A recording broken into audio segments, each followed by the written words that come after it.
Hey guys, what's up? What's going on? I'm Mike King, and you're listening to How Many Fingers Am I Holding Up? The weekly drunk movie review podcast. And this week we're reviewing Spider-Man Into the Spider-Verse. But first, some announcements. You've been hearing us talk about it for weeks, but we are really excited for the third annual Handy Awards. If you're new to the podcast this year or this episode, the Handy Awards are our very own film awards ceremony. The nominees are selected by us, but the winners are chosen by you. Voting closed this week, but you can still check out all the nominees over at howmanyfingerspodcast.com. We're going to tally up all the votes and prepare for a prestigious ceremony on Saturday, February 23rd over on our YouTube channel. We'll be sure to post more details about the exact time on our social media, so make sure you follow us on Facebook, Twitter, and Instagram. Anyway, let's get to the episode. This week, Joe and I hopped on Skype yet again to review Spider-Man Into the Spider-Verse. We discussed this in the episode as well, but just so you're not taken by surprise, this is the last episode of the season, after which we are going to be taking a little break in order to work on the Handy Awards and then just to recharge. But don't worry, we'll be back with the first episode of the next season on March 14th. We also have our live episode from the 2019 Everything is Awesome Headstrong Comedy Festival that we'll be posting next week to tide you over to. Anyway, thank you so much for listening this year, and please enjoy our drunken review of Spider-Man Into the Spider-Verse.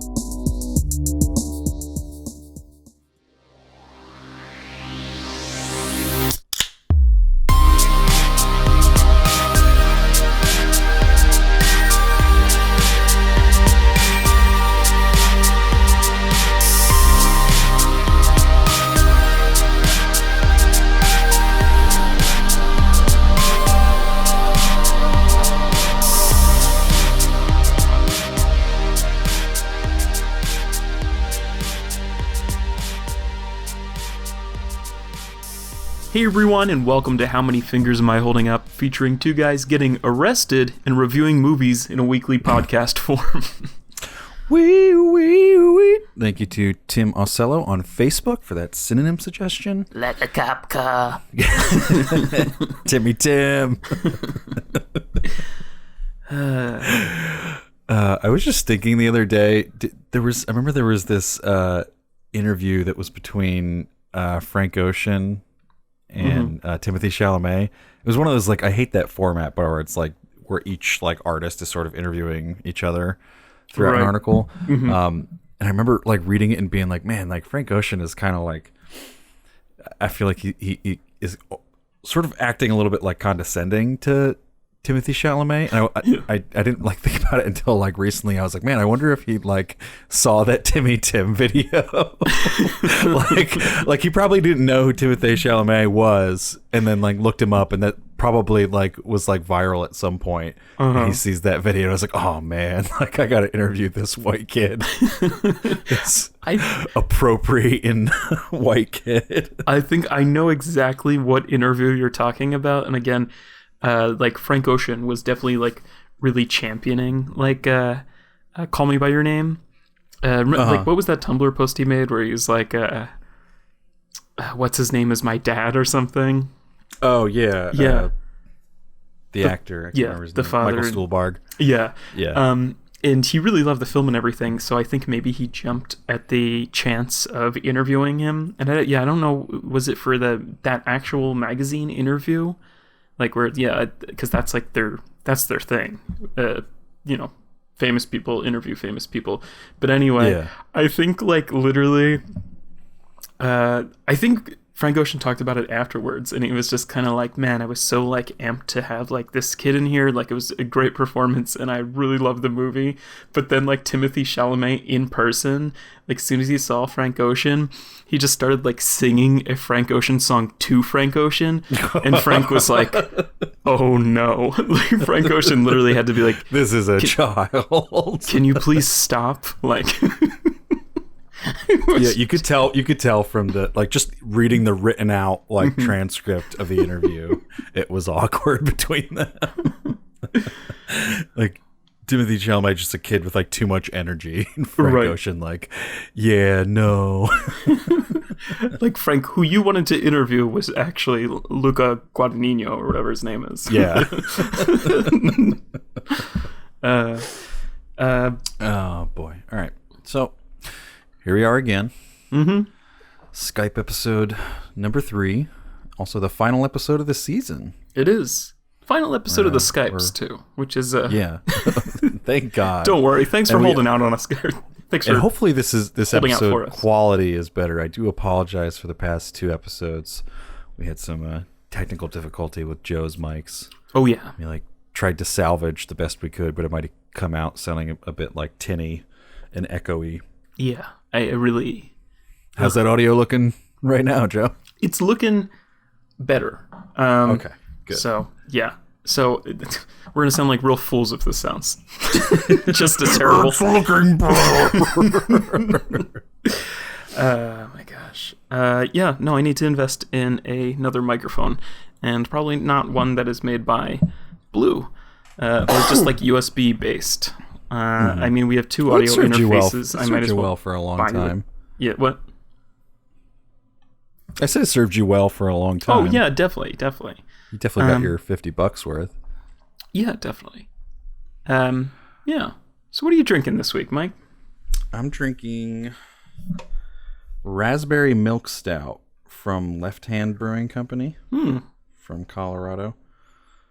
I didn't pick this out. This was a beer that we, by chance, had in our fridge that Rowan picked out. Mm-hmm. I didn't really like it at first. Like when she first brought it home and I tried it, I literally did like a like face when I drank it. It's not so bad drinking it now. I don't know how I'm going to feel drinking more than 1 can of this. Right. It's kind of like a lighter stout by the milkiness, I guess. Which I appreciate. I hate when they start to get like syrupy. Oh yeah, those boys can be thick. Yeah. This is at least like a raspberry syrup. Right, yeah. And what are you drinking? I'm not gonna lie to the people. I'm just literally having tea.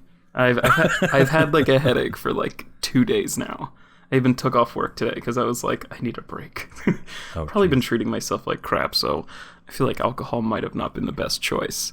So yeah. I'm gonna.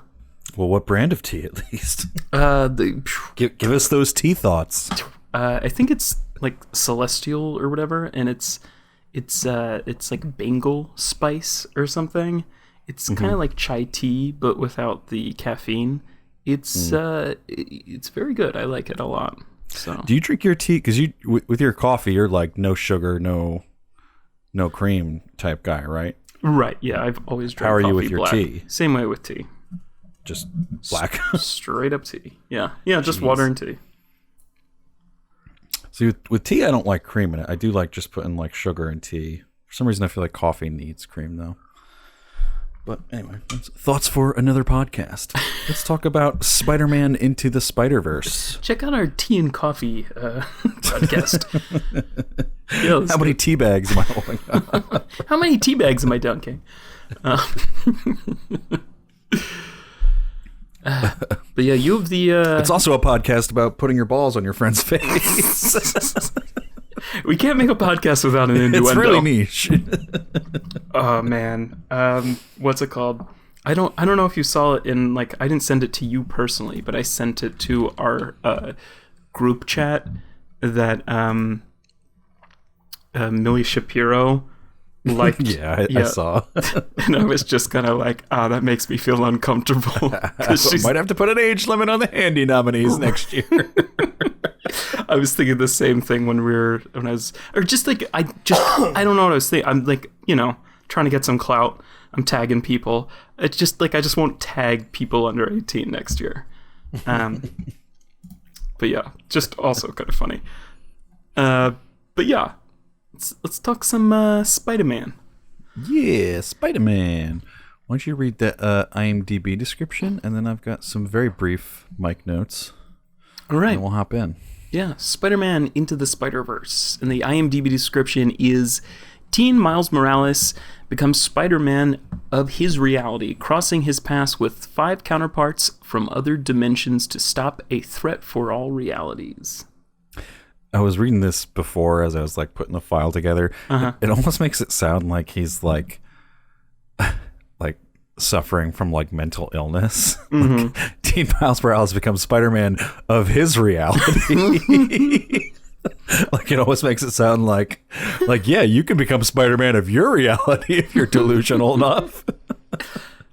Mom, Dad, I'm Spider-Man. Spider-Man. Sure you are, Sure, Miles. whatever, Joe. Now let's go back into the hospital, huh? Okay, all right. So, Spider-Man Into the Spider-Verse was directed by Bob Persichetti, Peter Ramsey, and Rodney Rothman. Bob is a storyboard artist and animator, and this is his directorial debut. Peter has previously directed Monsters vs. Aliens, Mutant Pumpkins from Outer Space, that's one movie title, and Rise of the Guardians. And then he was a second unit director on a bunch of films, notably of which, to Joe and I, one of which was Poetic Justice. Oh, man.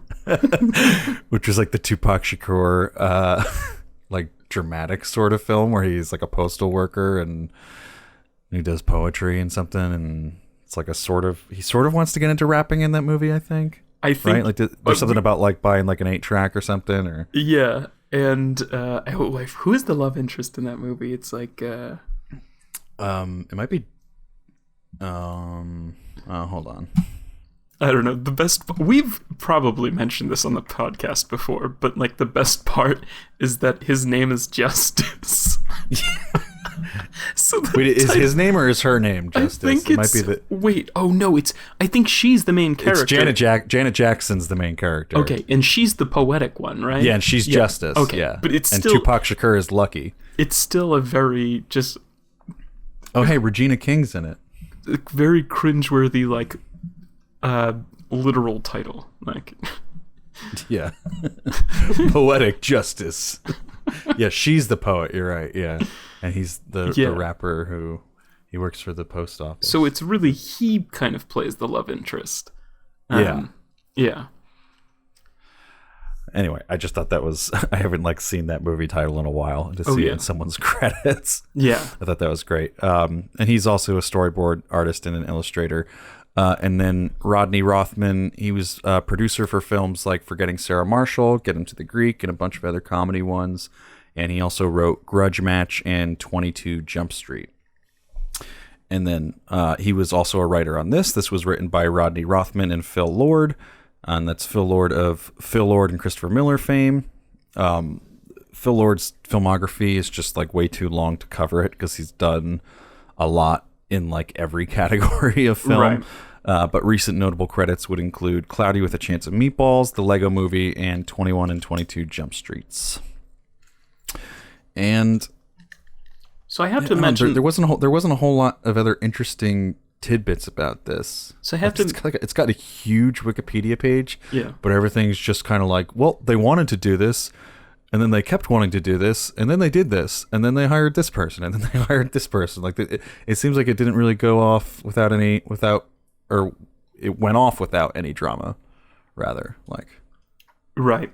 Yeah, I think the just happened. They had like a co-creator that kind of developed like this new sort of animation and aesthetic and drawing technique and everything.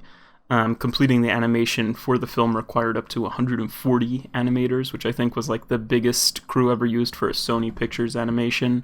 When you were talking about the Rodney, one of the directors, and then how he and Phil Lord wrote it, and then Rodney's worked on a bunch of films or whatever. I have to imagine he's some sort of a writing partner, maybe, of. Yeah, he's worked Lord on and stuff Miller, with them. And this is the first time that Phil has written something without Christopher Miller. Interesting. Professionally, at least. Right. I'm sure he wrote stuff as a child. Hey, Chris, I got a Spanish paper due tomorrow. Their teachers are like, why does this say by Phil Lord and Christopher Miller? Oh boy. And the only other thing I would say is that this has obviously come out to massive critical acclaim, Yeah. and it's swept pretty much every possible precursor award so far for the Oscars. So if this doesn't win Best Animated Picture, I don't know anything about anything anymore.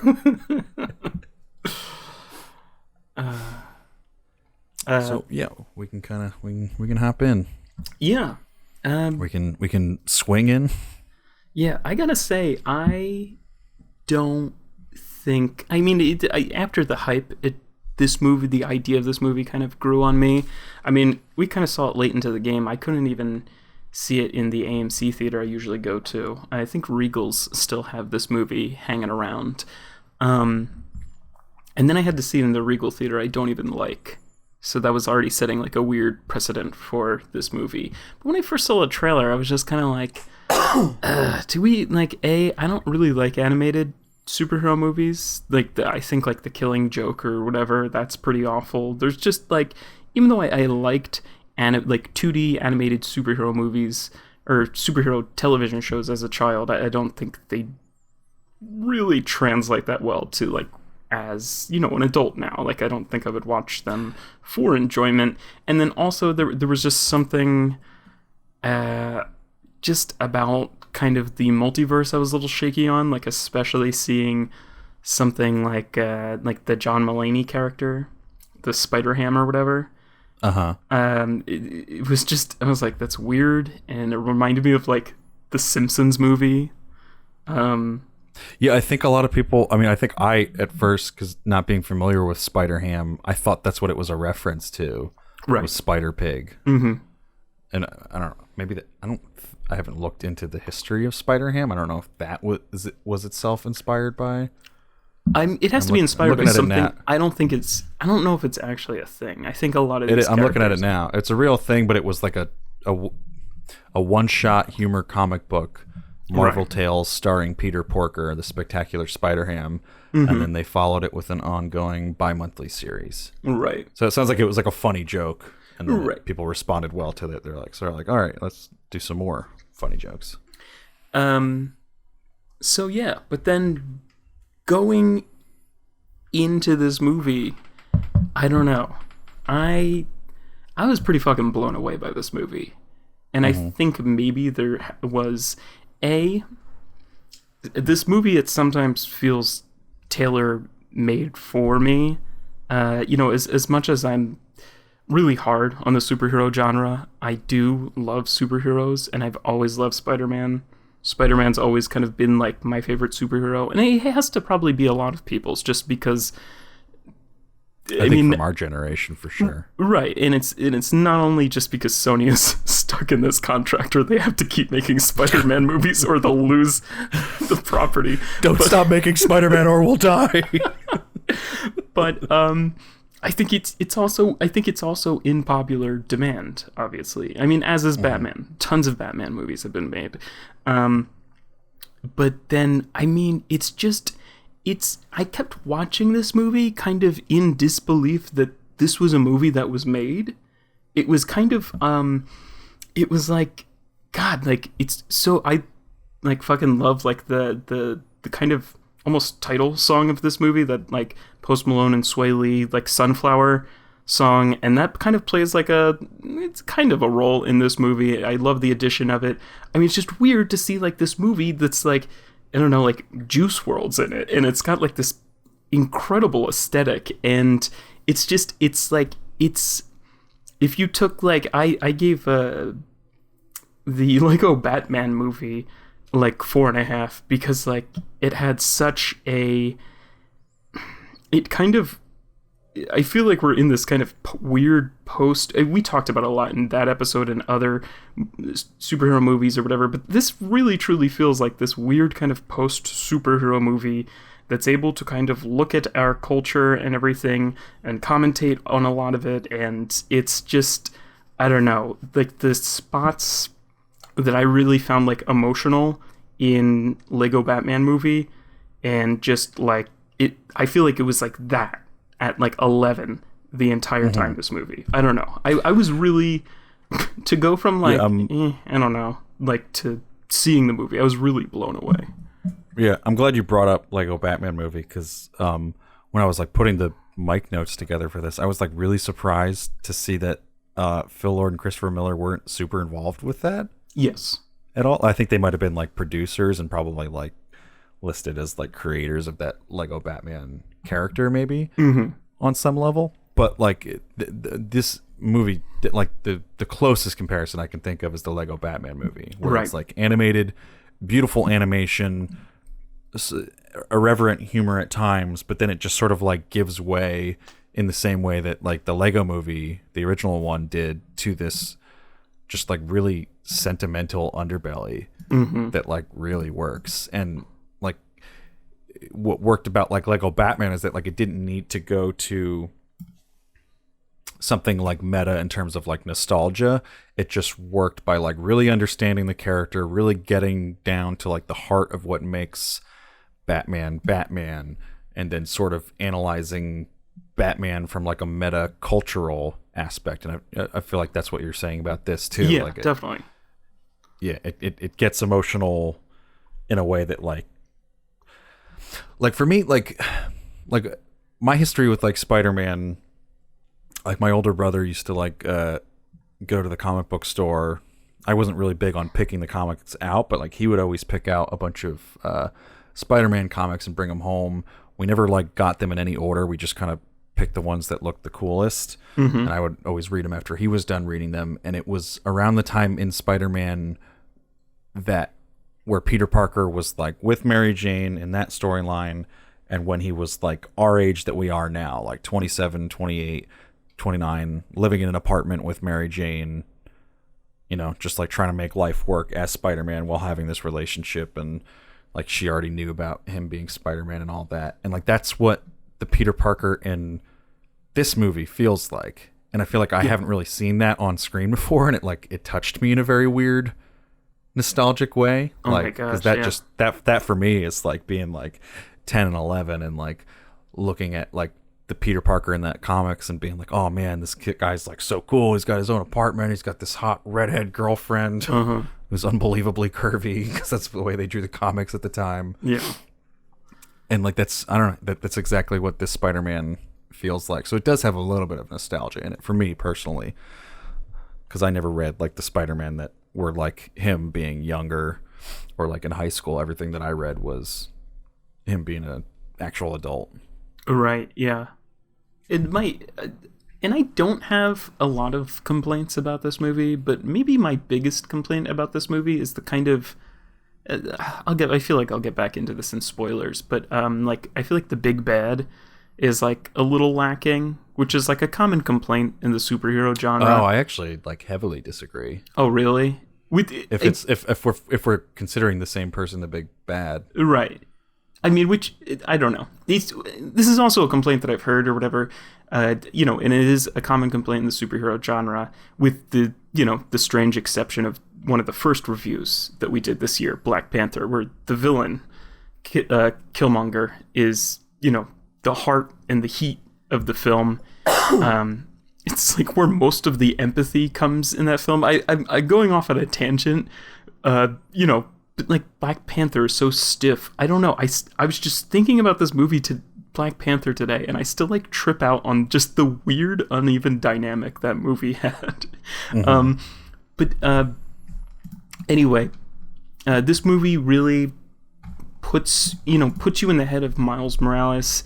I feel like we feel every moment that Miles feels. The animation is like super expressive.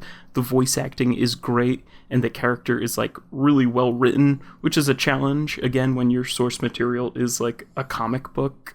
I don't know. Yeah, I think, I don't know which, when you were talking about the Spider-Man that you were reading about when you were 10 and 11, who were you talking about in this movie that...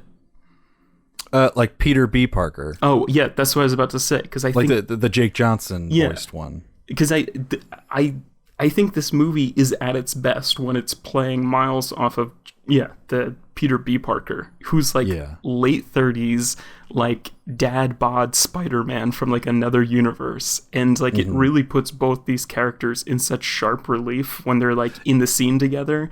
And this like is like an incredibly it's just like such an incredibly rare film where like almost every single joke is landing. Apparently there's like excessive amounts of rewriting and re-recording jokes until they worked, and I feel like this like really shows in the film. Yeah.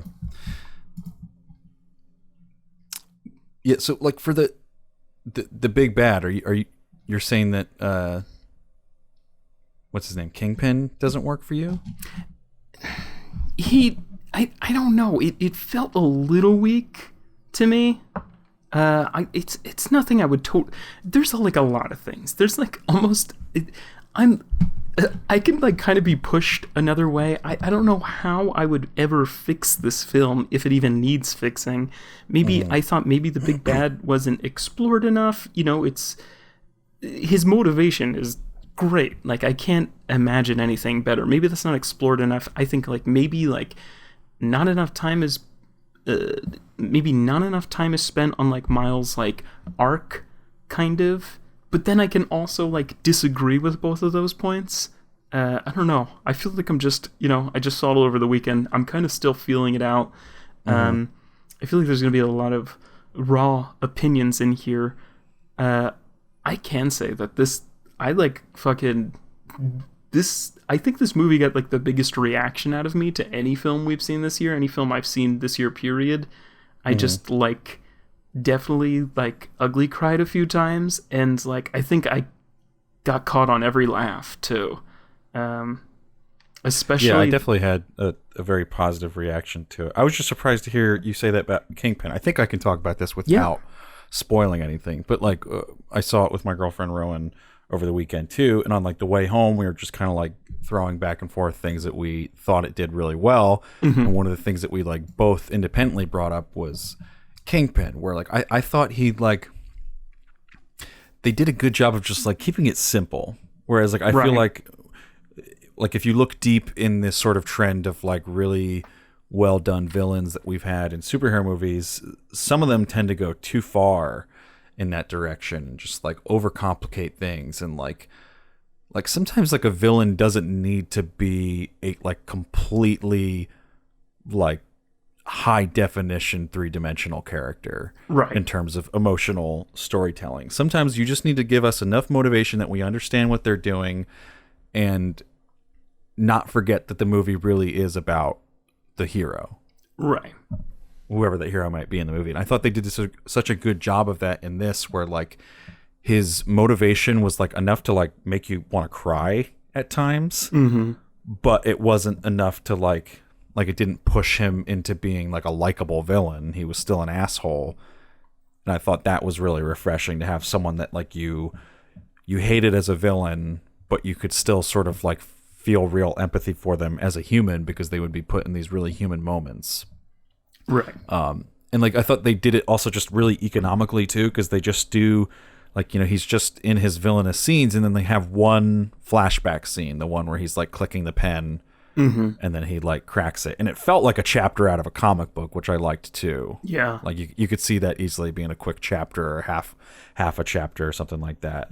I don't know. I just thought he was a really well written, really economical character. I thought Liev Schreiber did a really good job voice acting him as well. I wasn't like, because I wasn't even really like, he's not really shown too much in all the trailers. He was a complete total surprise to me. Oh, same. I ended up really enjoying him. Same. And I love his his visual appearance. He looks like somebody who, actually could just beat the shit out of Spider-Man. And again, he is like kind of, in the way he's like kind of hunched over, and the way his head is kind of like almost floating in the middle of his body, like it's just almost being swallowed by this enormous just blackness behind him, like his coat or whatever. I agree. I don't know, maybe I was just throwing that out there again. I don't really know what a better version of that would look like. And I mean, I feel like we're kind of far enough into this episode where we can get into spoilers. Well, I don't know. I feel like we can still talk about some of the earlier stuff. Like, I do want to ask. So they have the whole, for like my theater experience, like I usually give myself like 15 minutes to like show up because the trailers are so long nowadays.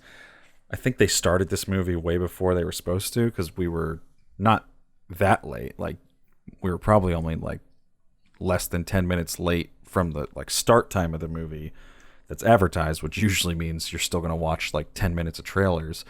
And we walked in and the movie was already going. So I know they have that trope, or I don't know if trope's the right word, but like they keep doing that motif of like, all right, so let's start from the beginning. Every time they like introduce a new Spider-Man, they throw like the new comic book down. Right. And that one explains their backstory. Is there one in the beginning? I believe like so. A very first one? And is that just the Peter Parker that dies? Yes. Okay. Mm-hmm. All right, yeah, because I missed that. And then when they did it for Peter B. Parker, they like did it in a way where I was like, okay, I can tell that they've done this before. Right. Yeah. But who did they do it for? Right. And then they I mean, I don't think this is a spoiler, but they do it for Miles Morales at the end. Mm-hmm. And I was like, oh, I would have thought he would have been the first one. So who was the first one? Right. Yeah, no, they do it for the who plays him? Chris Pine? Chris Pine, yeah. Yeah. Yeah, they do I also it for thought he was great too in a really small role here. He is great. And I also really like that he's like the perfect Spider-Man. But like this movie's also just very complex and has like a lot of like really great themes. But he's kind of, Peter B. Parker shows up and he sees Peter Parker, and it's kind of like when you're feeling like low about yourself, and again, it is like kind of this, and we'll also talk about like the multiverse kind of like themes as well, but it's kind of like you get to go to like a dimension and see like this kind of perfect version of yourself. I don't know, it was just such like a weird thing, and it's just, they also play it off like with a lot of like really great humor. It's like where he's like, it's like looking in a mirror, and it's like obviously the Chris Pine one is he doesn't have like a dad bod, and he's like a blonde guy, and I really, really liked Peter B. Parker's storyline in this. Oh, same. I thought it was handled so well. And I especially like when they do that first intro for him, that sort of unreliable narrator thing they do, where he's, talking about how he's like so great at everything, or like the one part that like really sticks out is where he's like, oh yeah, and I took it like an absolute champ, and then it's like him like crying in the shower. There was something about it that had like a similar tone to, do you remember I can't remember the name of the short. It's the one, I think you had shared it with me, or I had shared it with you, the Beck Bennett from SNL and Good Neighbor, where it's like the breakup short, where it's like steps for getting back in shape. Oh yeah. Like there's parts of this that like reminded me of that, where like it has this like in that there's a lot of like unreliable narrator stuff going on, and it's got this sort of out there sense of humor, and then it'll just kind of like steer into these sort of darker, quieter moments. And like Beck's narration reminded me a lot of some of that with Peter B. Parker in this, where like he'd be like saying stuff like that, and then like they would just give us just enough of a pause in the narration where we could kind of like sit on an image of him just like eating pizza on the bed, and it would be very sad. Yeah. And that's How to Lose Weight in 4 Easy Steps. Yeah. Great short, if anyone listening hasn't seen that yet. Yeah, definitely check that out. This also just I don't know, I feel like it's impossible to do this review without bringing up like a lot of like the whole, and I think maybe that's what even inspired like the original Miles Morales comic, don't take my word on it, but the whole like Donald Glover Spider-Man debacle, where it was just kind of people, I think, what Spider-Man were they casting for? Was that the Andrew Garfield one that they were casting for? I believe so, yeah. Yeah, and it definitely wasn't the Marvel one. And then there was kind of like this backlash of just kind of like the ugly side of fandom, where it's kind of like, my Spider-Man's not black, you know? Mm-hmm. And then, I don't know, I think Donald Glover, in response to something where it was kind of like, he's like a kid who grows up in Brooklyn and is like a nerd, or he's like, what do you think that looks like, you know? Yeah. Like, it is just kind of, I don't know. And this is such like a wonderful character, you know. It's like this Afro-Latino whose mother is like a nurse and his father's like a police officer, and his mother speaks Spanish to him, and, you know, none of it is subtitled, but you know exactly what she's saying. I don't know. The scene where I don't know. I lost. There's just, I keep like, I think one of the most important scenes of this film is like that scene where Miles' dad comes to talk to him from the other side of his dorm room door. It's like probably the most emotionally fully realized scene I've just ever seen in an animated film, period. Like, every scene in this movie is so thoughtful. Even like, yeah, like the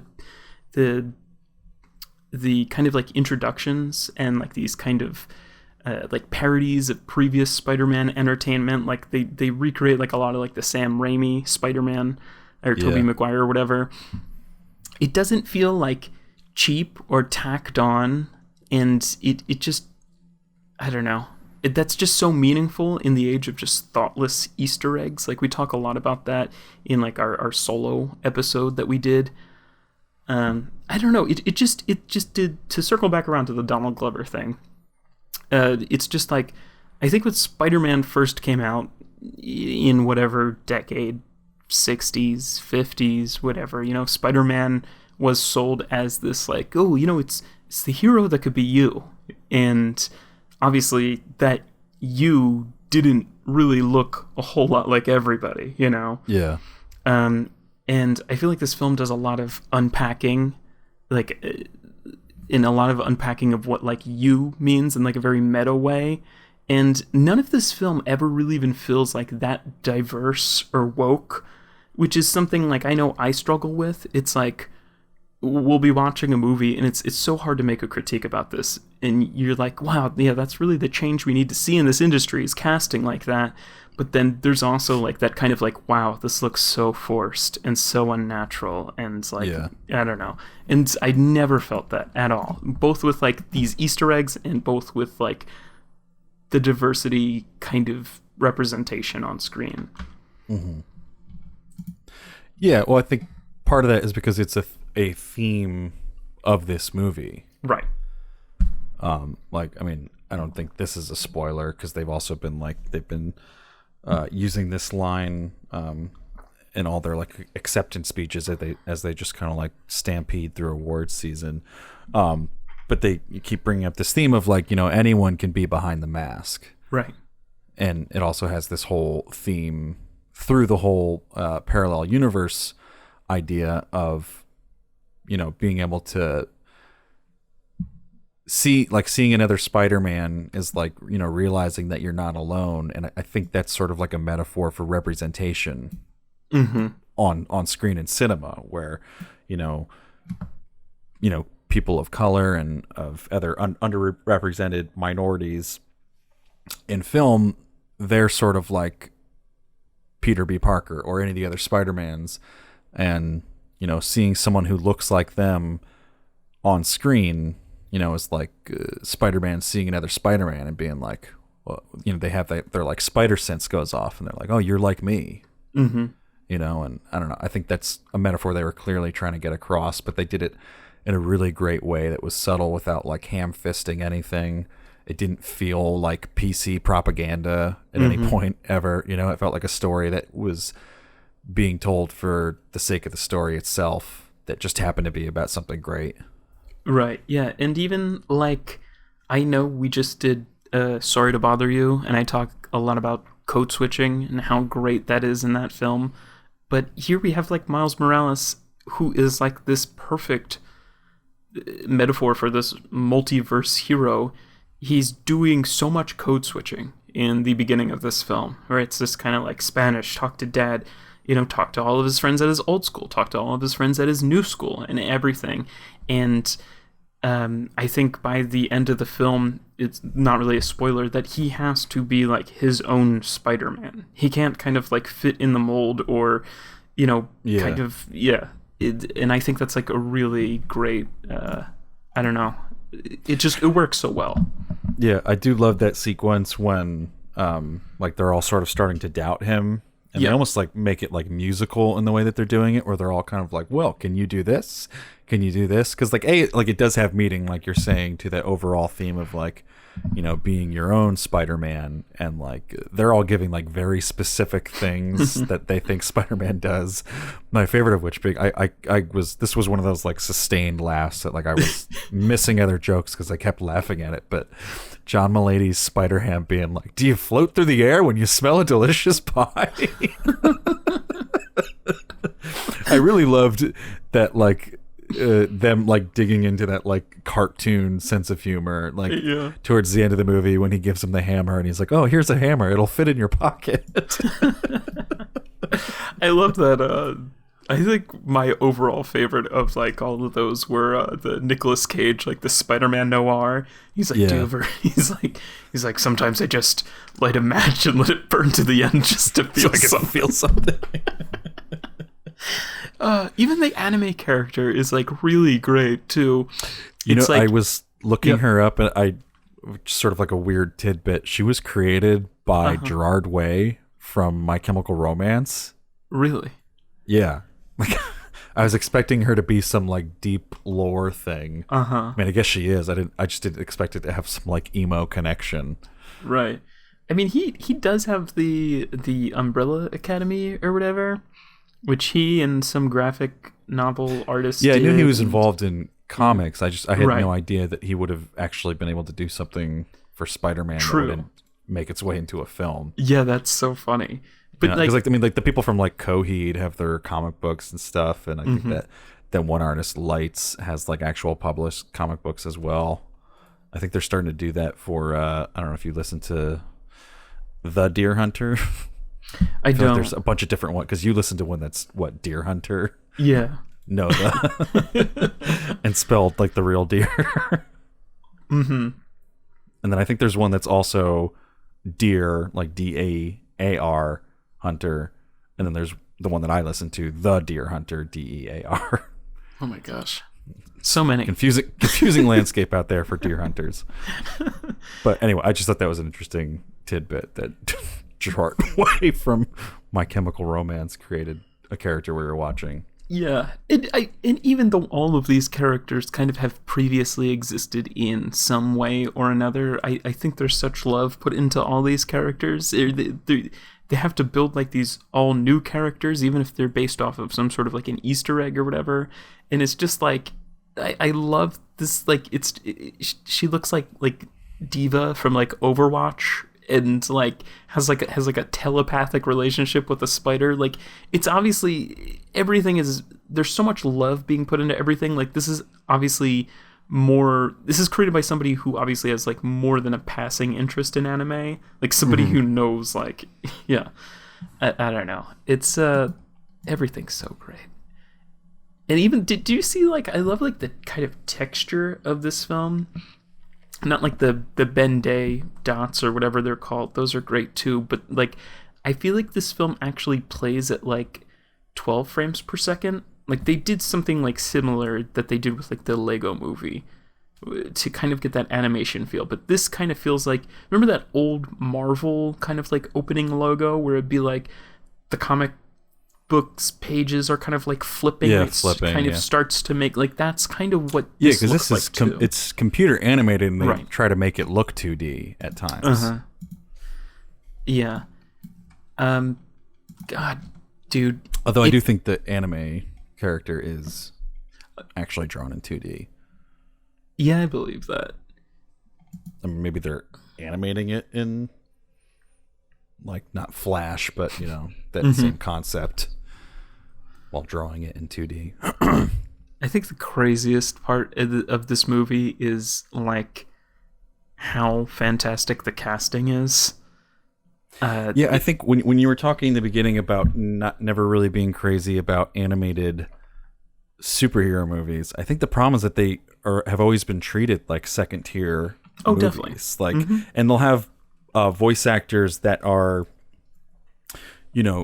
great voice actors, like obviously like Mark Hamill as the Joker, and ones that are just famous for voice acting alone.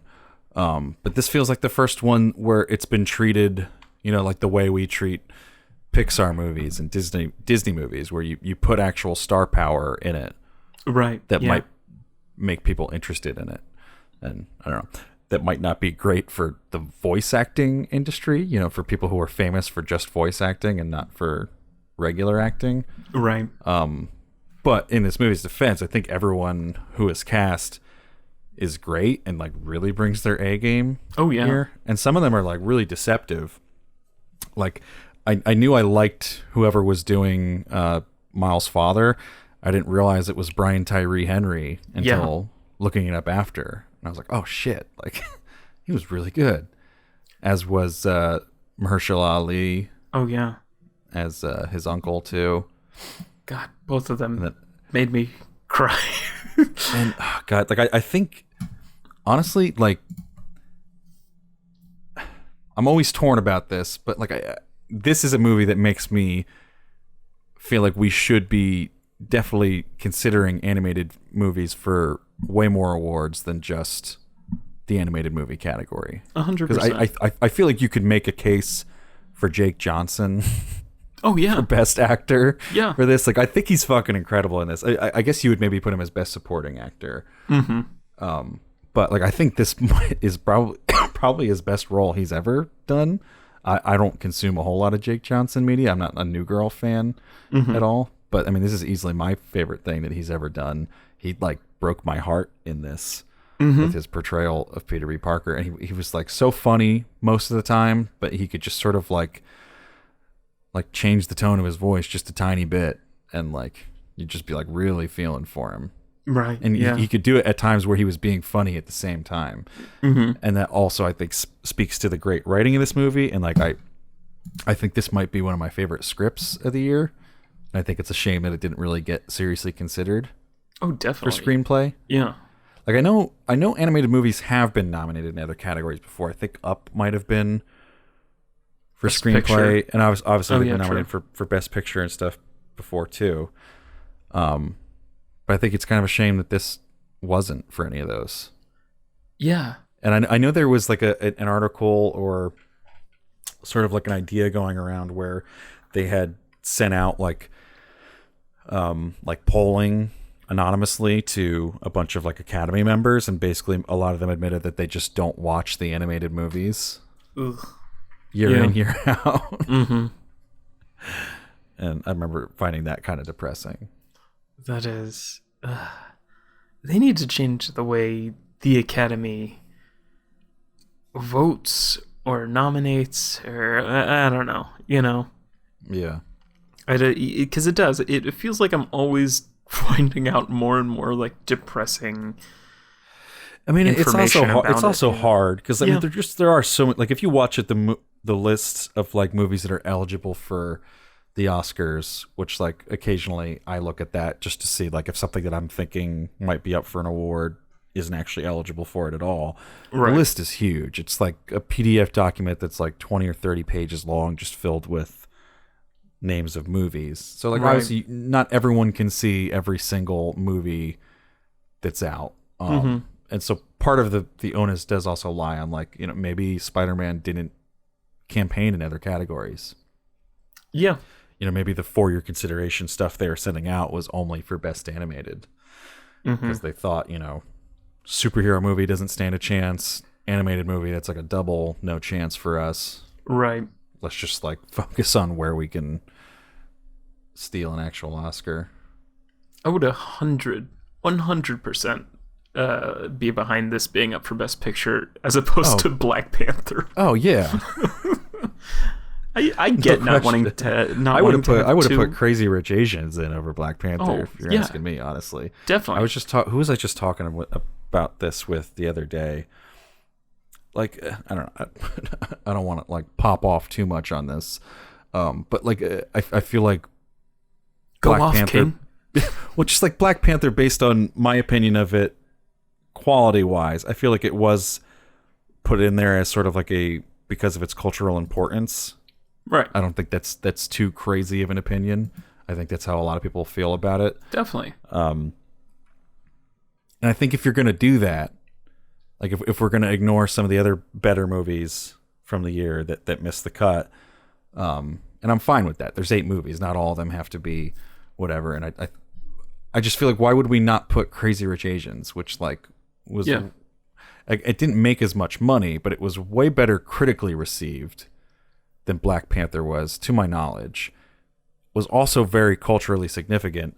And the Asian population is so sorely underrepresented at the Oscars. Yeah.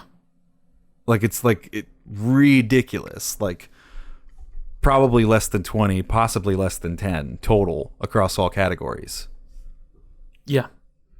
Definitely. So, anyway, that's my little pop off. No, I agree. Should have been Crazy Rich Asians. Also should have been this movie. Yeah.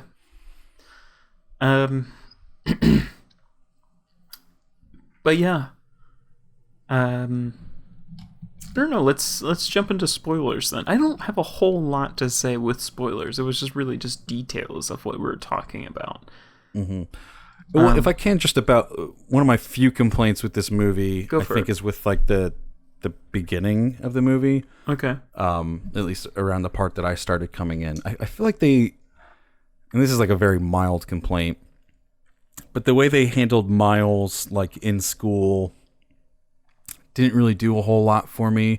It started to feel a little less fresh, where it was like, oh, like embarrassing thing happens in front of the whole school, and everyone's like kind of making fun of him for it. And then like him showing up late to class and the teacher having that like comment that's in like every fucking school movie, like, oh, like you finally decided to join us. Right. Insert X name of student or whatever. Like, it was just a little less than fresh. It like made me cringe a little bit when that line happened. But the animation was also so beautiful in that scene that I didn't totally mind it as much. Right. And then if I can just throw like one small stone at the animation, I think it's beautiful throughout for the most part. And like, especially when we get to like some of the bigger climactic scenes where, as you know, you could probably expect from the title and the concept, that like things get a little sort of trippy with these universes kind of like colliding. I thought that was all pretty easy to follow. Yeah. But then they had some parts earlier in the movie with like Miles running around, like when he like starts like having stuff stick to him and he's jumping around, where I thought it was a little harder to track like what was actually going on. Yeah, and I thought that was kind of interesting that like during something that was more grounded, I was like, wait, what am I watching? But then like when he's like, jumping from like buses that are flying between like universes as everything is like colliding, they were able to like sort of slow that down in a way that made sense. Yeah. No, 100%. I would definitely say the school segment, maybe not at the time, but in retrospect, was maybe the weakest part of this movie. Yeah. Yeah. And even some of that stuff. I came into this like thinking that the movie was probably overhyped and that I wouldn't like it very much.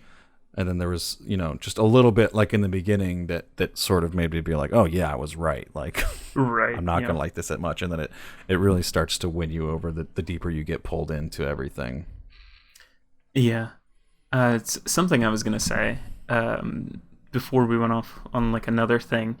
I think I had a lot of the same thing where I didn't realize like who was playing who in the cast, just because, it wasn't really that advertised and it wasn't something I really looked into.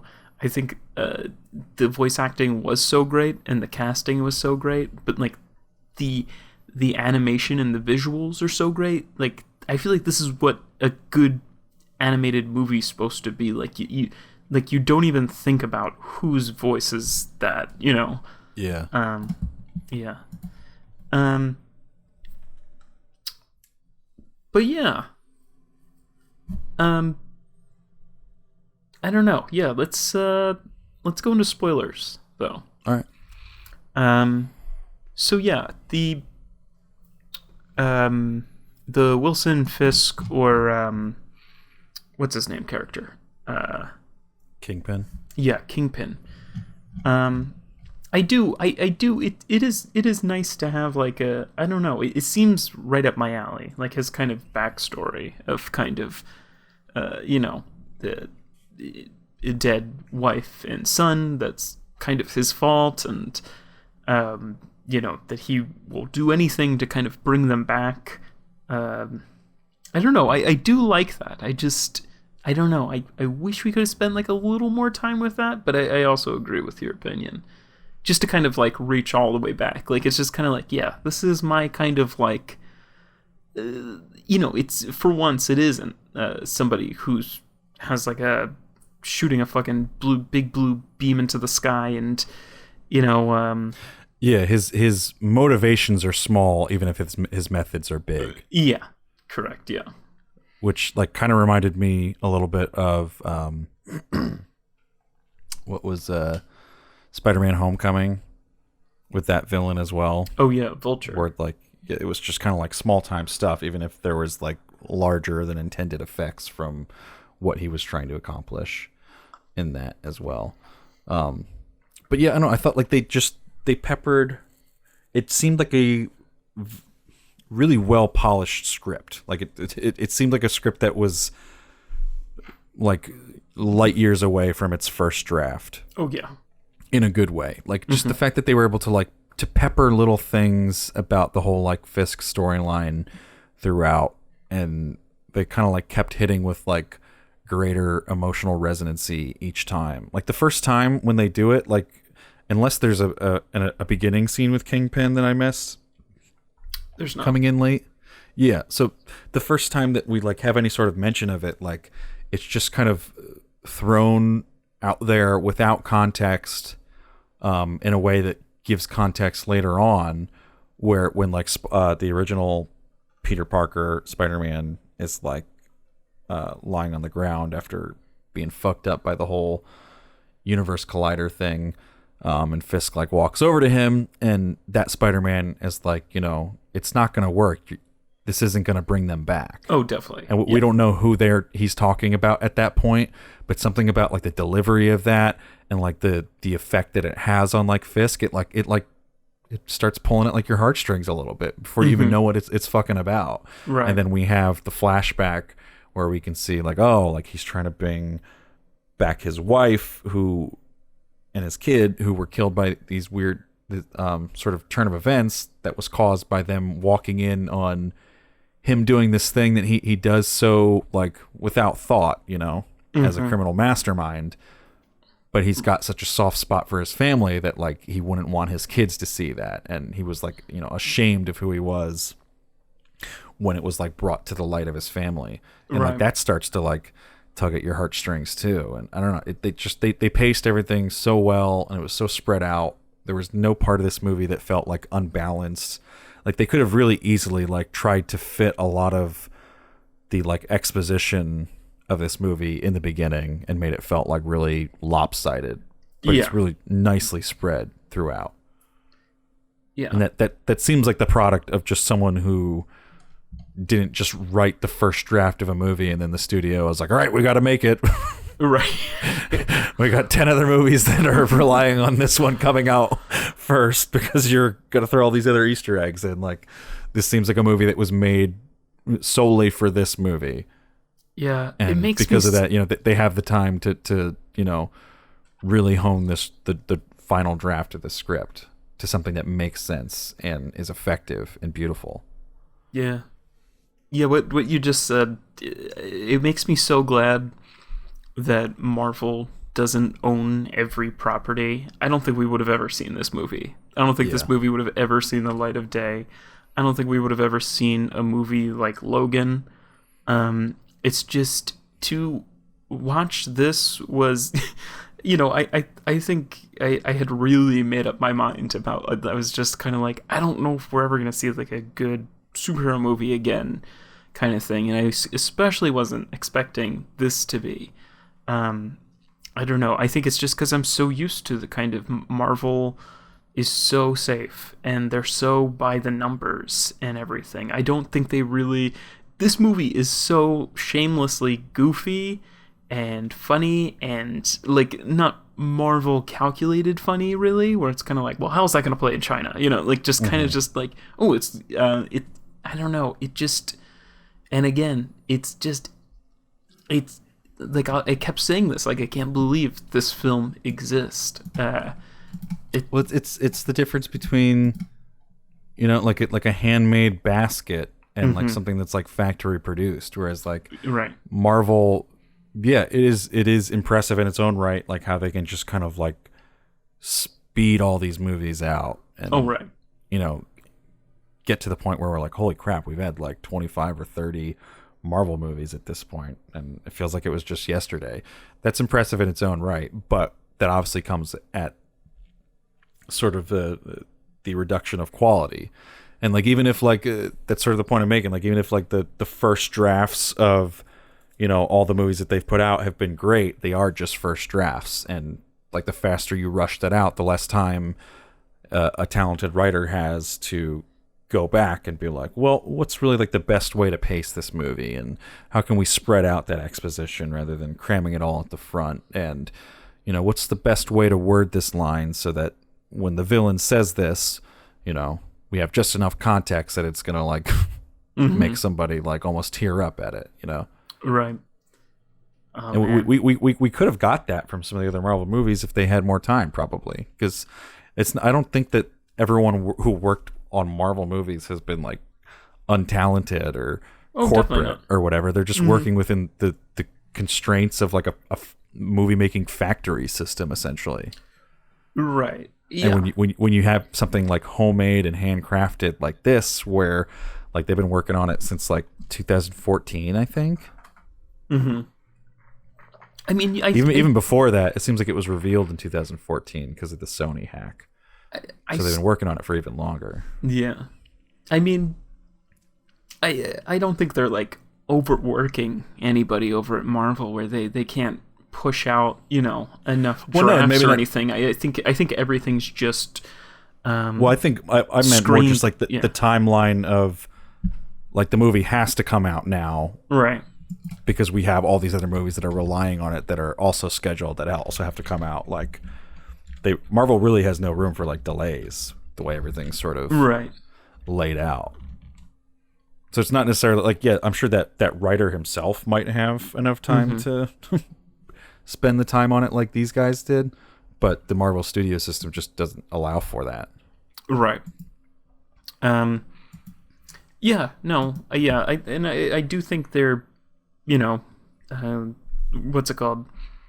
I do think there's just the major element is that the Marvel movies are kind of these, you know, they're big budget. They need to live up to like these kind of box office numbers, and I think they're made for worldwide releases, not just, you know, Spider-Man fandom in the United States. And I do think they're like test screened within an inch of their life, and I think they have to be safe because it's just like an investment, you know. I think we were also talking in like previous episodes about how we didn't think this did that well at the box office, but I think it's just had such sustained success. Yeah. Like if you're looking at the Wikipedia now, like the budget was 90 million and it's now pulled in 352.6 million. And I totally buy that because I went to see it this past weekend after it's been out since like beginning of December, and it was a packed theater still. Right.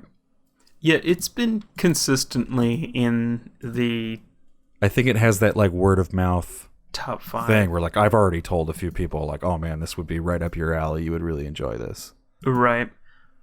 And it did, you know, I also didn't realize it did, it was number 1 the week it came out. I thought it wasn't. I thought it came out the same week as Aquaman. Was it before? Or? It was the week before. Yeah. Oh, okay. Yeah, I mean, so it was a week with it at number 1. Yeah. It got to compete against The Mule. So. Gran Torino. Gotta get these drug pecans to my daughter. Man,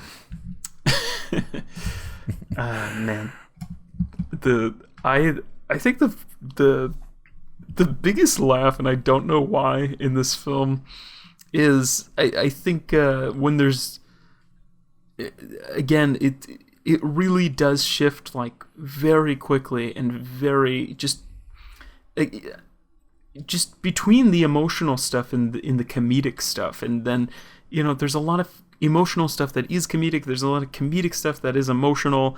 I don't think I've ever seen a film do it so just nicely as this film does that. And I think it wasn't one of the most emotional parts, but during the kind of the Spider-Man funeral, and Mary Jane says something like, we're all Spider-Man and we're all counting on you, and then Miles is like, they're all counting on me. And it's like a really sweet moment. And then a guy next to him with a Spider-Man mask, he's like, not you per se, but I think it's more of a metaphor. And it's just like, I was wondering if that was Post Malone, because I saw that he did a cameo as someone, like just someone from the public. Yeah, I think didn't specify who. I think that's that the only one I been could him. remember. Yeah, that does kind of sound like him. But I thought that was such like a really well timed, or just near the end, when Miles kind of comes in and saves the day, when all of the other Spider-Men are kind of in the beginning of like the last battle, and Spider B-Man is really like his cheerleader, because he knows him, and he's kind of he knows him the best out of all these Spider-Man and everything. And then he comes in, and Miles Morales is, he's learned all of his stuff. I was saying like Miles' arc felt a little underdeveloped, but I feel like on the other hand, I think he really had his back up against the wall. I mean, like, there was just like a mounting, like, I feel like maybe I also love that scene where his dad comes to talk to him through the door of his dorm, and Miles is like not only metaphorically but just literally trapped. Like, he can't get out of that chair because they kind of because Spider B-Man, or the Peter B. Parker. Spider B-Man. That's Spider B-Man. Jesus Christ, it's a Spider Bee! There's so many confusing... There's so many characters. He's unable to help these people. Kind of, he's unable to protect everybody in his life. He just saw like his uncle died. He's kind of almost framed for the death of his uncle, and his dad comes to tell him about like the death of his uncle, and says like, I feel like we're drifting apart like me and him did, and I don't want that to happen.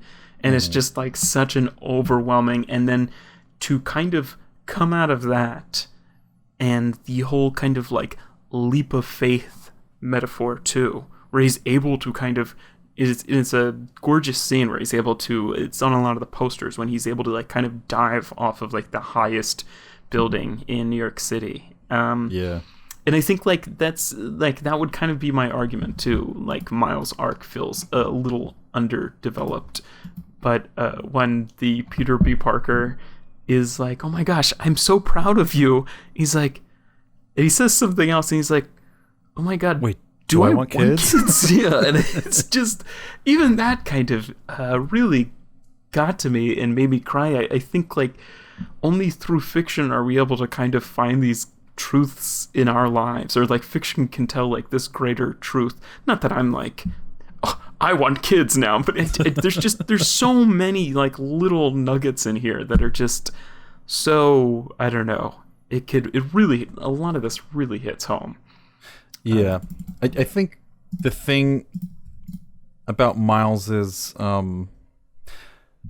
sort of arc, like, it ends up feeling convenient, I think, is why Definitely. you would look at it and say that it feels underdeveloped. And I think you can sort of explain it away, because his whole thing is not necessarily that he doesn't know how to do these things. It's that he doesn't know how to. He can't get them to like respond to like command. Like he's done them before, but they're not sort of responding to his will. So it's not necessarily something that he needs to like train through. It's just something that needs to like click. Mm-hmm. So they did kind of have like a convenient thing for that, which was just like his dad. The thing that like sets him off is his dad saying that thing about like, you know, you've always had that spark in you, and you know, I always knew that whatever you did, you were going to be great at it. Yeah. And he sort of takes that like inspiration and applies it to Spider-Man, and it sort of just sets off this thing inside of him. And it also ties back to like the, you know, when he is like when they're infiltrating the one building, which is a great comedic sequence, that whole thing.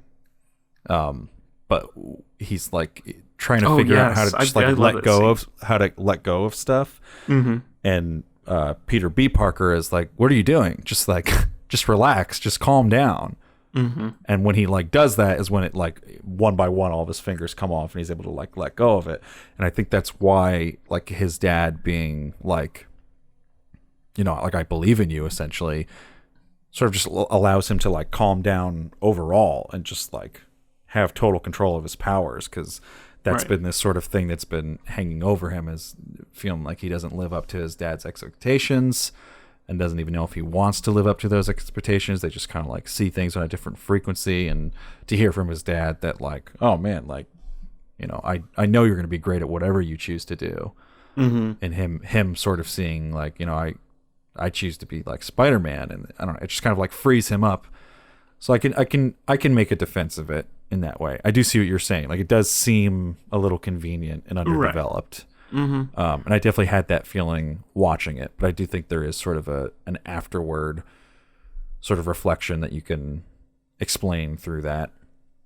I also felt I'm very conflicted about this. This movie does a whole lot of like repeating lines to like bring things full circle. Yeah. And I was talking with on the way home from the movie with Rowan about this, where I can't hate on it because it's such a great tool. It's so fucking effective. Like that was the part where I definitely came like closest. It's also like a cartoon, you know, like it's just kind of like I don't know where to. I don't want like to dismiss it as, you know. You would be a fool not to use that tool based on how effective it actually is. Mm-hmm. And I don't know what I can imagine that would be better. I think maybe it like slightly sets off like the cringe meter inside of me. And I don't, that's what I'm saying. Like I can't even really like fully critique it because I loved it so much when it happened. It's so fucking effective. But there's something about it that it's like listening to like a song from like the 80s that like is just genuinely good, but there's something sort of uncool about it, you know?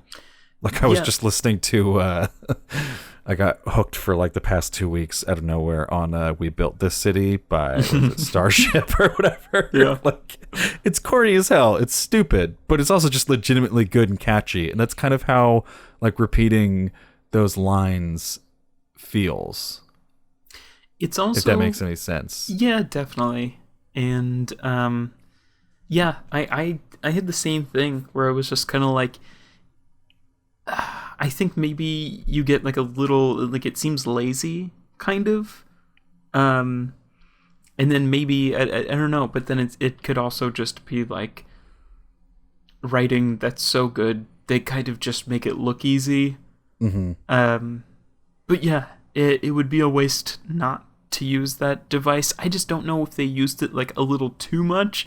Like at the end when there was a lot. Everything was wrapping it up. Wasn't the same line like, they were repeating, but they yeah. brought back a lot of lines full circle. Mm-hmm. I would have maybe cut down on one or two of them. Yeah. But some of them are obviously so effective. Like obviously like him holding Miles Morales holding Peter B. Parker over the sort of thing, and Peter B. Parker now being the one who's like, what if I can't do it? What if I screw it all up? Right. How do I know I won't like screw it all up? And he's like, you won't. It's a leap of faith. Mm-hmm. And then I forget what he says after that. I think there's another throwback after that, and then he lets him go. I also really liked the sort of twist in this movie. It's a little subtle, where I feel like they were, and I don't know if this is just me thinking too far ahead while I'm watching movies, but like I feel like they were really setting us up for with this like parallel universe thing, and they kept bringing up the idea of like, well, somebody's got to stay behind to shut it off. Mm-hmm. And I thought they were trying to set us up for either Gwen Stacy is going to stay behind because they're starting this sort of slight, I don't even know if it's romantic, just friendship between the two of them. Right. Going on, where obviously they have the whole thing where her friend died in the past and she said she doesn't want friends anymore, but they have this sort of connection going on. And then you're also thinking, well, it could be Peter B. Parker too, because he screwed things up in his universe and he would want to stay here, and then he could be like teaching Miles Morales how to be a better Spider-Man here. And they're definitely like setting up that expectation. And then when they're like letting everybody go back to their dimensions, Gwen Stacy goes, and then you're starting to think like, all right, well, maybe it's not going to happen. And then something like happens and they have to like go fight the bad guys or whatever before Peter B. Parker can go home. And then you're like, oh, here's where it is. He's going to like stay here. And we're going to like have that whole storyline play out. And then in the scene that we were just talking about where he says like, like it's a leap of faith and lets him go back, and he finally sort of has the faith in like Miles Morales, and ends up turning that into the twist where nobody stays behind and Miles Morales is Spider-Man enough to figure out the rest of the situation on his own. And I thought that made that like a real pump up like climax of the movie. Like and it's almost like the reverse of what you would expect, where like in other movies like the climax is like, and then this guy showed up and now we can like turn the tide and save the day. And it's this one, and it's in this one it's like, well, everyone else left and now it's just me to fight my own fight. As an audience member, we're just as pumped up. Mm-hmm. I thought that was really cool and effective. Oh, it most definitely was. And I mean, I don't know. Yeah, it was also like we come to figure out like when Doc Ock or whatever, when we first see her and she talks to Spider-Man or Peter B. Parker, and she says, I don't know, I feel like they kind of dismiss that idea because it's just kind of like whoever stays in this universe will have like a very painful death and will eventually like glitch out for good. Mm-hmm. But yeah, I feel like there were, I don't think it made it any less enjoyable, or like maybe I'm just like full of myself, but I feel like I saw the kind of, I feel like I saw like a lot of things coming. I definitely didn't see the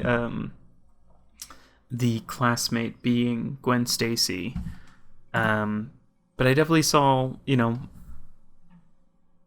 just a lot of the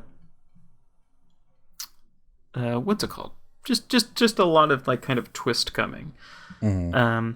But I feel like that can also kind of be a part of the writing. Just kind of like, the gosh, I'm like tired and I have a headache, so bear with Prowler. Me. Yeah, definitely. I feel like they kind of set that up. Especially like I was thinking about that while I was watching that, because when like that reveal happened, I was like, oh, I probably should have seen that coming. Just because they introduced this Aaron character and then we don't really see him after we start seeing the Prowler, and he's clearly an important character. But I think that also kind of points to like good writing, where it's almost like good writing can almost be like a magician, just kind of like making you look where they want you to look. And like, so when they need us to learn about his Uncle Aaron, we're focusing on him there. And then we kind of just get distracted by the other important stuff that's going on. So like if you know where to look, as you do as a writer and a filmmaker and a critic, And if you're paying attention, then like, yeah, you can definitely call that his uncle is the Prowler. But if you're like enjoying magic as just like an audience member, you don't necessarily know where, you know, the sleight of hand is going to take place, and you're looking at the place that he's trying to make you focus on. As I was like enjoying this more as like an audience person. I wasn't getting too caught up in like, how did they make this or how did they write this while it was going on. But I did sort of get taken out of it when that switch happened, and I was like, oh man, that was kind of obvious.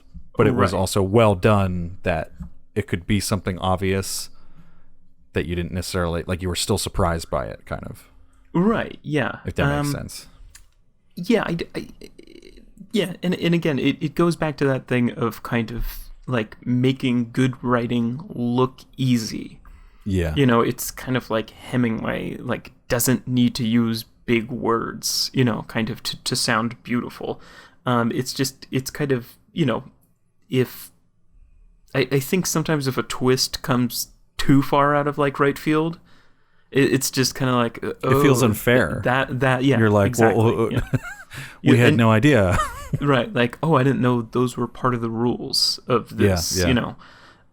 So yeah, I like that we almost see all of, like, a lot of these villains, including Doc Ock, who's kind of like in that science documentary, is like this, you know, this researcher, and then she turns out to be like a supervillain. I like how we see these people. I don't know, like we kind of, it humanizes all of them. Like, it's a weird way of like humanizing everybody, and it's not just like, I don't know, it's not just like open in laboratory, you know, scientist who's good but doing evil things is tormented by this new, you know, persona that they developed to be a supervillain or something. I don't know. I love the Uncle Aaron character as well. He, like, for somebody for Miles to go to, even when he has two parents at home that he can talk to, just this character who's like, hey man, I get it, you know, and it's just kind of like this whole other, and you really feel that when he dies too. I thought they also just through visuals built him out really well, where like, yeah, his apartment is just really nice and cool looking, and like you can understand why Miles would like going over there and why he would look up to him, like where, like, you know, his house is like kind of crowded and his parents are busy all the time, and you know, just kind of, it's not necessarily like poverty, but it's definitely not like middle upper class, right, or lower upper class like Aaron's house kind of is. And that, like, at the same time also ends up explaining Aaron himself, because like we don't really get a whole lot of like motivation for his villainy, but I feel like through those visuals it kind of made sense to me, where it's just kind of like, oh yeah, it's a money thing. He works for Kingpin, like, right, and it you also, know, like he's obviously got this good heart. He's not out there trying to do villainy for villainy sake. He's not out there for taking over the world. He's, you know, working for an employer, right? The employer pays good. And it's, you know, yeah, and it explains the divide between, you know, Miles' dad and his uncle, and you know, it is kind of these two paths. You know, like one kind of is more rough around the edges, but just kind of wanted this like kind of you know, justice and everything, and one is this one that's a little more smooth, but, you know, like he chooses money over morality and in everything. And then that's what's so heartbreaking is when he realizes that under the mask, when he's about to kill Miles, and it's Miles under the mask, and then Kingpin kills Uncle Aaron, and he takes Uncle Aaron away kind of for his like last breath or whatever, and he's like, you're the best of both of us or something. And I was just like, oof. He's like just keep going. Yeah. But what do you say we get into some finger ratings? I don't know if you. Yeah, I've kind of known what I was going to rate this since I get out of the theater. Same. On our rubric, it was kind of easy for me. But let me read the Rotten Tomatoes. Go for it. The review aggregation website Rotten Tomatoes reported a 97% approval rating for Spider-Man Into the Spider-Verse based on 335 reviews with an average rating of 8.7 out of 10.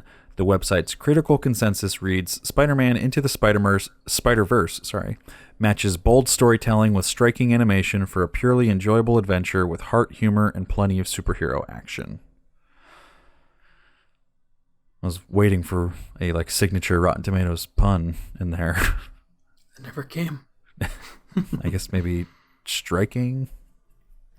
It's like a superhero thing. I don't know. Not their best. I can probably go first. I mean, I know what my score is. Yeah, go for it.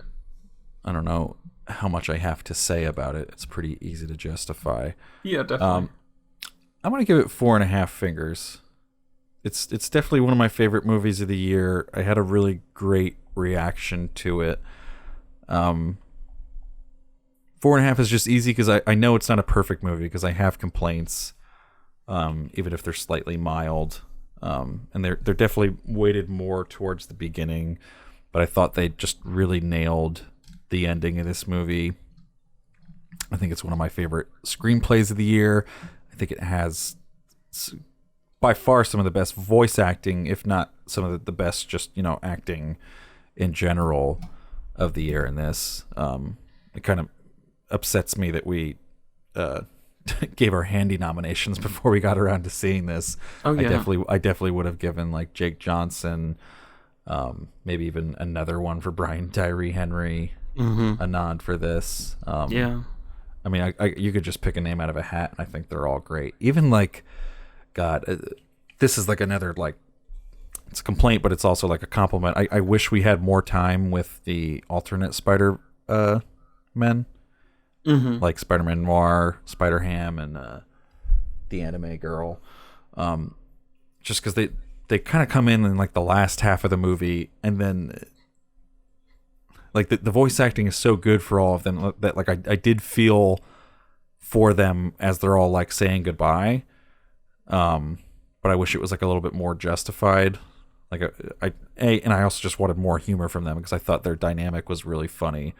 But I think if you can look at even a character like Spider-Man or Spider-Ham, voiced by John Mulaney, and there's a really good dynamic in voice acting there too, where he obviously nails all the comedy stuff. He's a grade A comedy actor, especially from his work in Big Mouth.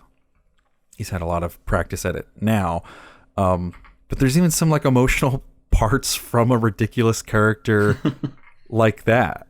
What I mean, he peppers it with jokes throughout, when he's saying goodbye, and he's here's a cartoon hammer, it'll fit in your pocket. But then I think he says something emotional there. I can't remember exactly what it is. But there's the part earlier on too when they're all sort of they're consoling Miles after Aaron has died, and they're yeah, Peter B. Parker's for me it was my Uncle Ben, and Gwen Stacy's yeah, for me it was my friend, and Spider-Man Noir is for me it was whoever, and John Mulaney kind of caps it off with sort of it's not easy being Spider-Ham, but we're probably the only people who understand what you're going through. Which is all just to say that you could take someone like John Mulaney being in this, who in a lot of other movies could have just been a throwaway character, right? And they insert emotion into every aspect of this movie, and they so nail the ending. Everything comes together. It felt for me almost something 90s about it. And I think I just equate the 90s with the dying breath of really good classic screenwriting. Right, yeah. I mean, obviously it's been done since then, but it just felt like every movie that we remember from the 90s is a really great example of just great story arcs and everything coming together for a really good climactic end that solves multiple needs at once. And that's what this ending felt like, where we had enough fun throughout it all, and then everything's gonna sort of just come together in this way that just gets you pumped up. like we have like the setting of like all the universes colliding. We have the emotional stakes of everything being ramped up, and they ramp up the comedy as well as the action, and like everything's just firing on all cylinders in the climax. Yeah, I don't know. They do everything so well in the screenplay. I wish it got more recognition in the awards season. I wish people like considered it at all in the awards season. It's kind of ridiculous. Yeah, so 4.5 fingers for me. It's a very good movie. I can't give it a perfect score because I do have some complaints, but definitely one of my favorites of the year.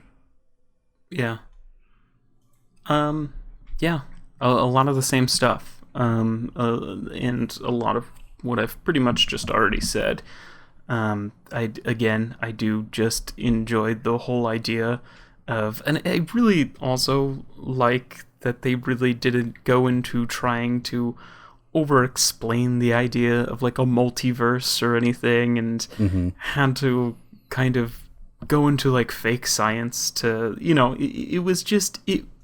I think it provided everything it needed to provide, and I think that was a theme for like the whole movie. I mean, any complaint that I've had, I've kind of also I'm also hesitant about, and like it's also kind of like I've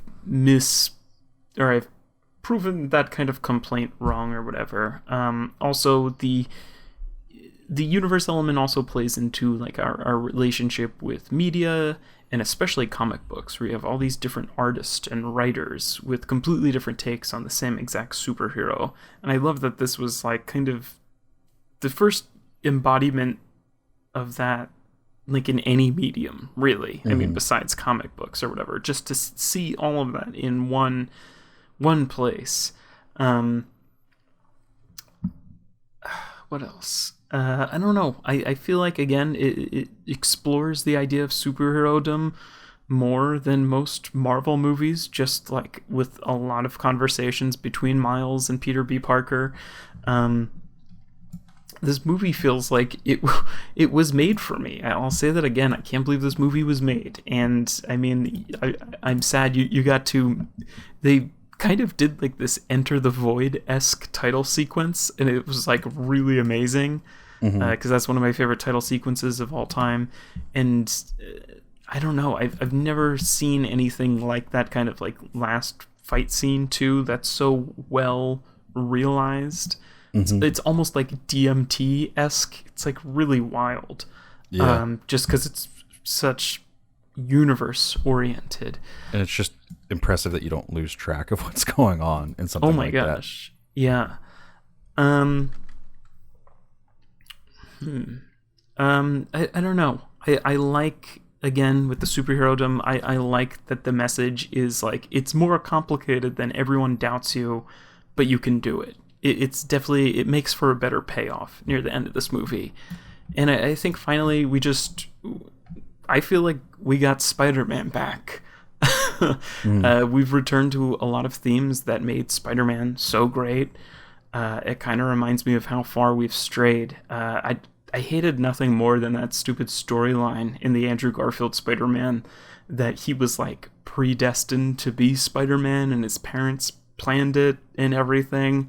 I don't know. I'm not super familiar with those movies, so maybe I'm like misreading it. But like, I anyone could be Spider-Man. Like, Spider-Man was never like this destined hero. He was like just a kid who stumbled into something, and he had to learn how to be that hero. I don't know. This is so hard to give a rating. I kind of know what I'm going to give it. I think I'm going to give it 5 fingers. Yeah. What? I had a feeling you were gonna. It's honestly, I think this is my favorite superhero movie. I think you said that about Lego Batman too. Yeah, no, and possibly Logan. Yeah, and they all feel kind of cut from the same cloth, though. Yeah. Yeah, and I think that's what I was kind of trying to piece together earlier, and I couldn't really find the words either. I mean, besides that, the Sam Raimi Spider-Man is still like one of my favorite movies as well. Maybe the second one a little more than the first. But I feel like I watched that movie and I really felt something from that. And then this is like a true return to form. Yeah, this is everything. And again, I can't even. I don't think I've given like an. I've obviously haven't given like an animated movie 5 fingers. I can't really think of an animated movie I would give 5 fingers. But this, and again, maybe this just hit me at the right time. Iron Giant. Yes, that's very true. Yeah, yeah. I can't remember what we didn't we actually rate that on Ross's podcast, Kidflix? Yeah. I have no idea what we gave it. It's and it's so I hard might to have given it a 5. It's so hard to give like movies from the past sometimes accurate ratings. But yeah, no, I feel pretty good about. I had like the same reaction. I kind of came home and Sabri's like, "How was the movie?" I like started trying to explain it, and I got like really choked up. Like I started having like a tear like falling down my face. And I think the last time that happened was I was trying to explain like the ending credits of Good Time to Savory, and I was just like, it's just like, fuck, man. And it's just like any movie that can make me do that. I don't know. You know, everyone has their own nuances of how they rate a film. It's just like any film that can do that to you. I think that's what this medium's here for, to make us feel and kind of, you know, to make us to cry connect. in front of our girlfriends. Yeah, exactly. So yeah, I'll leave it off at that. Well, a 5 and a 4.5. That'll come to 4.75. So the last movie of the year is also our highest rated movie of the year. That's our only 4.5 fingers. So weird. And we almost didn't review this movie. Yeah. So I'm glad we did. Yeah. Yeah, for sure. It does feel a little, I don't know, it, as much as I'd like wish that it would get the recognition it deserves from awards, it also does feel a little weird. I mean, it's weird to put any movie against each other like we do on this podcast, but like to put this above or below something like Roma, which was our previous top movie of the year, because they're so different. Like, well, that's such why, different that's why I had emotional to say, like, reactions to both, and right. That's why I think right after I said 5 figures, I had to be like, I think this is my favorite superhero movie, and I think this is like my favorite animated movie. I think that's just on a completely different scale than a lot of other movies we've reviewed this year. Yeah. So yeah. It's also hard when we have the way our rating system works. Like, when it's just you and I, it's a lot easier to get like those like real high scores. Like if you do look at a lot of our top rated movies, they're usually just you and I, because we don't have another guest who could that's possibly true. have a lower opinion of the movie. That happened with Roma, right? Even if, where like 3 of us gave it 4.5, and one Matt gave it 4 fingers. That's just enough with the way we grade our rating system to round it down to a 4, rather than keeping it at just a flat 4.5, or rounding up to a 4.5. Right. Yeah. This also puts it in like if I can just wrap this up, this puts it in like the top echelon of our movies overall. Yeah. All time.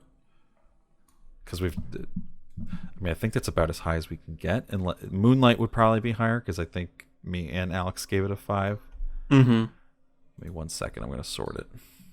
Go for it. I got to know. Last episode of the year. Can't hold anything back now. So we got... Oh, yeah. So this will be... So the top one is Swiss Army Man. Because you and Jordan gave it 5, and I gave it 4.5. And then this will be... Yeah, basically in the top 5 underneath that. So we have Call Me By Your Name, another movie you and I together. The Witch, another movie you and I together. Room, another movie you and I together. Spotlight, and those are all ones where one of us gave it 5 fingers and the other one gave it 4.5 fingers. Yeah, I kind of do like, though, that we've never, like, the podcast can't give like collectively give a like a perfect score unless we both commit to. I don't know. It makes it a little more sacred. That was our reasoning for the rounding down was. It does make it a little more complicated though. Yeah. But I like the final product. Although it does mean if someone gave it a 0 and the other person gave it a half finger, it would round down to being just completely devoid of meaning. Oh, I can't wait for that day. Oh, me either. All right. Anyway, that will do it for us here for this episode and also for this season. So thank you so much for listening. Yeah. We're going to do something that we haven't done in 171 weeks. We're going to take a week off. Oh, yeah. I'm pretty proud of the fact that we went for 171 weeks straight. That's like the longest we've ever gone without taking a break for something ever. Yeah. And wait, is it actually we have the live episode. Oh, well, I don't have the audio for that yet. Oh, that came in our email a while ago. Oh, okay. We do have the audio for that. Yeah. Well, so yeah, I mean that's not a review though. Yeah. Yeah, we'll put out the audio for our live episode on Thursday, but as for movie reviews, we'll be taking a break. Let me look at our calendar. Did we write? I don't know if we totally mapped it out on the calendar. We're taking a break next week. Mm-hmm. And that's probably when the live app will come out. On the 21st. So next week you'll have that. And then we're filming the Handies this weekend. The Handy Awards will be out on the 23rd, Saturday the 23rd. Oscars on the 24th. So I guess we're taking a break for 2 weeks. Right. Unless we're... Stay tuned. We'll figure it out. Yeah. We're really overstaying our welcome. We'll just keep you guys in the loop. We'll keep you guys posted. We'll be back with whatever we're going to review for the first film of 2019, the film year. But yeah, the long and short of it is thanks for listening to our 2018 reviews and for 171 episodes overall. Check out the Handy Awards on Saturday the 23rd, and we'll probably do, I guess, our like Oscar episodes as well. Mm-hmm. So stay tuned for those as well. All right, let's get out of here. Signing out for How Many Fingers the podcast and 2018. I'm Mike. I'm Joe. And we'll see you next year. This year, but next film year. You know what I'm talking about. Goodbye.